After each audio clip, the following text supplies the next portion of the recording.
Welcome back to our 5-part series, The 1% Difference. Today, we're diving deeper into the art of building momentum because, let's face it, life is a marathon, not a sprint. And to win that marathon, you need to keep the pace going, even when it feels like you're running uphill against the wind.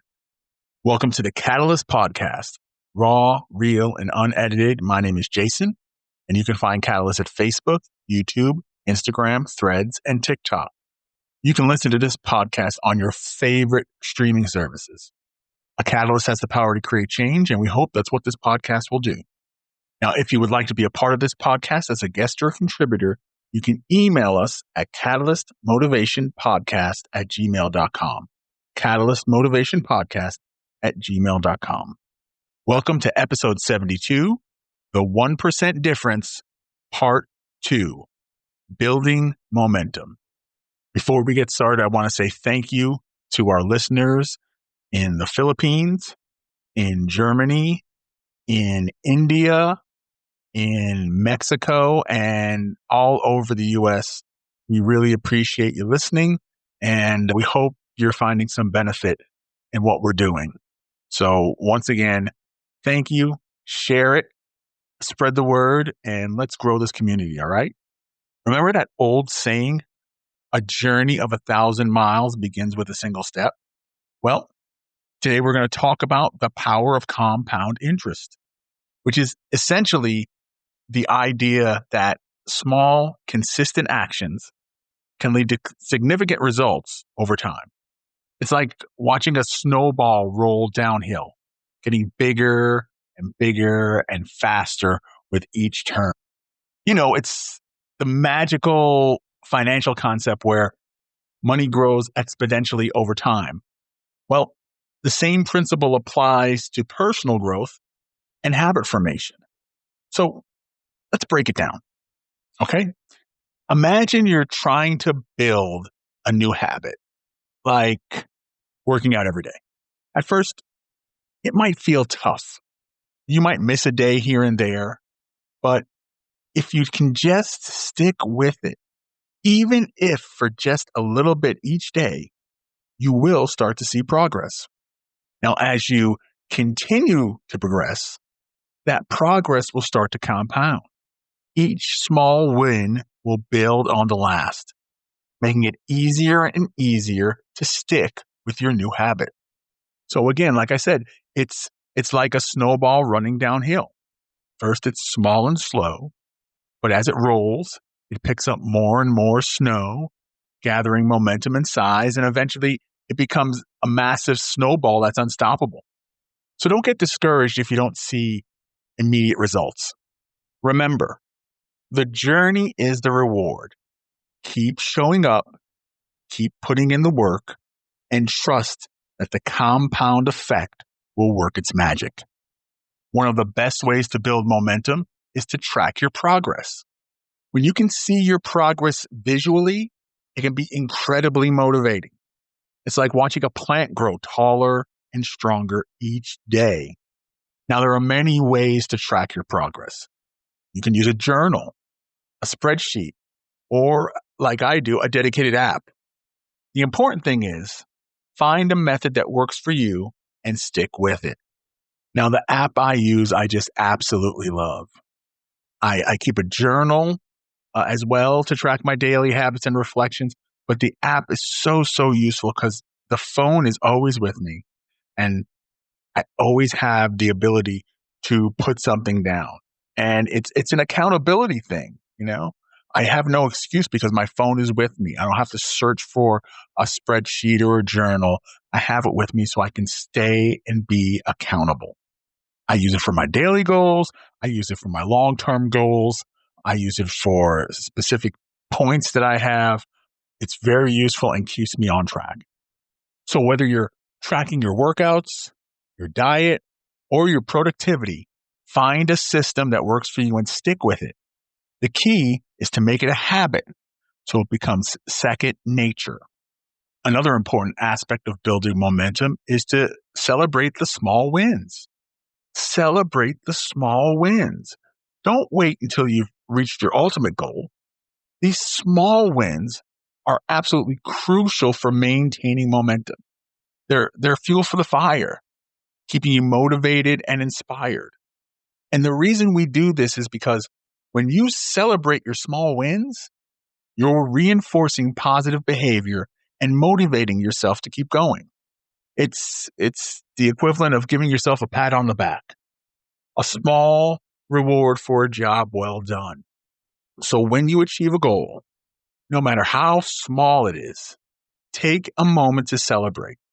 Treat yourself with something you enjoy, like a good book, good meal, a relaxing bath.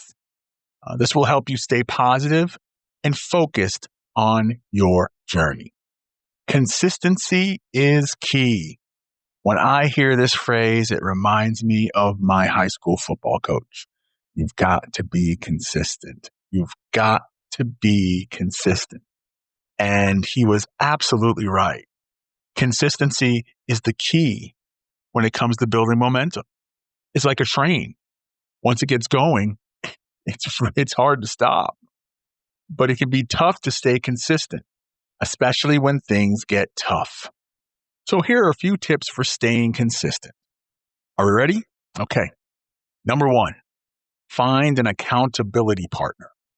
Have someone check in with you that can help you stay on track.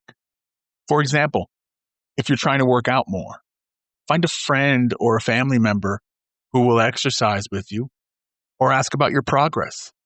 I had an accountability buddy when I was in this men's group for porn addiction, and we would stay accountable to each other because it's important to keep yourself on track. You can fall off at any time, and to know that you have to be accountable to someone can be a scary thing, but it's also a healthy and good thing because it will keep you on track.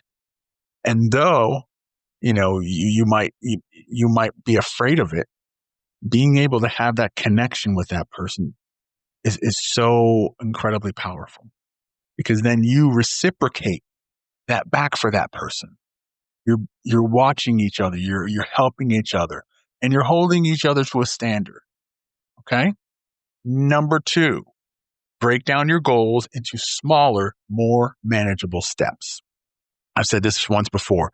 Make your big rocks into little rocks. Break it down into smaller pieces. Or my other favorite analogy, you don't try to eat the whole elephant. You start at the tail and you go piece by piece. Taking it and breaking it into smaller, more manageable steps will make them seem like they're not as difficult. It's less daunting. If you want to write a book, break it down to smaller goals, like writing 1 chapter a week. If you want to get in shape, I'm going to work out for 10 minutes. I'm going to take a 5-minute walk, and then build on it every single time. Take it one more step. Take it one more minute. You do one more piece for it. As you keep going and going, you take one more step extra and build on it. All right, number 3, reward yourself for your progress. All right? Reward yourself. You're putting in the work. You know what? Celebrate. This is a way to help you stay motivated. For example, if you reach a certain fitness goal, treat yourself to a massage or a new pair of running shoes, maybe a cheat day. All right? But we don't want the cheat day to be a cheat week and a cheat month and a cheat year. Right? But allow yourself to celebrate. Give yourself that chance, because it does. It helps you to bring you closer to your goal. So don't forget about it. Okay, number 4, don't be afraid to take breaks. You heard me. Don't be afraid to take breaks. It's important to avoid burnout. Okay? If you're feeling overwhelmed, take a break. Do something you enjoy and come right back to it. We got to remember this, folks. Setbacks are a normal part of life. The key is to learn from them and keep moving forward. Stay focused on your goals and don't let obstacles derail you. I love this quote from Nelson Mandela. He said, "The greatest glory in living lies not in never falling, but in rising every time we fall. So building momentum is a powerful way to accelerate your personal growth.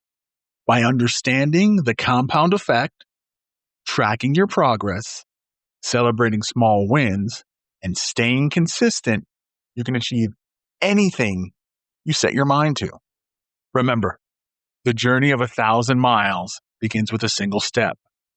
So take that first step today and start building your momentum. Whether it's learning a new skill, starting a business, or improving your health, consistency is the key. So keep showing up, keep putting in the work, and trust that your small, consistent actions will lead to significant results over time. Okay, folks, it's that time for our actionable takeaway. If you're ready, grab yourself a pen and a piece of paper, however you like to notate this, and get ready because here it comes. All right, today, what I want you to do is I want you to choose one habit that you want to build. Now, it could be anything from reading for 30 minutes a day to working out for 15 minutes. Now, once you've chosen your habit, start tracking your progress, whether it's in a journal, a spreadsheet, or one of the apps. At the end of each day, take a moment to reflect on your progress and hey, celebrate your wins, okay? By consistently taking action and tracking your progress, you'll be well on your way to building momentum and achieving your goals. So let us know how you're doing with it. Let's be accountable to each other. Be sure to like and subscribe, and don't forget to follow us on social media for more motivational content. Well, that's a wrap for today's episode, part 2 of a 5-part series. Join us next week for part 3 of the 1% difference, where we'll talk about the importance of habit stacking and lifestyle design and how it could help you achieve your goals. This has been the Catalyst Podcast, raw, real, and unedited. My name is Jason, and you can find Catalyst at Facebook, YouTube, Instagram, Threads, and TikTok. You can listen to this podcast on your favorite streaming services. A Catalyst has the power to create change, and we hope that's what this podcast will do. So if you would like to be a part of this podcast as a guest or contributor, you can email us at catalystmotivationpodcast@gmail.com. That's catalystmotivationpodcast@gmail.com. Thank you so much for listening to episode 72, part 2 of our 5-part series, The 1%. We'll see you next time for part 3 of The 1% Difference. Thank you so much for listening. Go be great.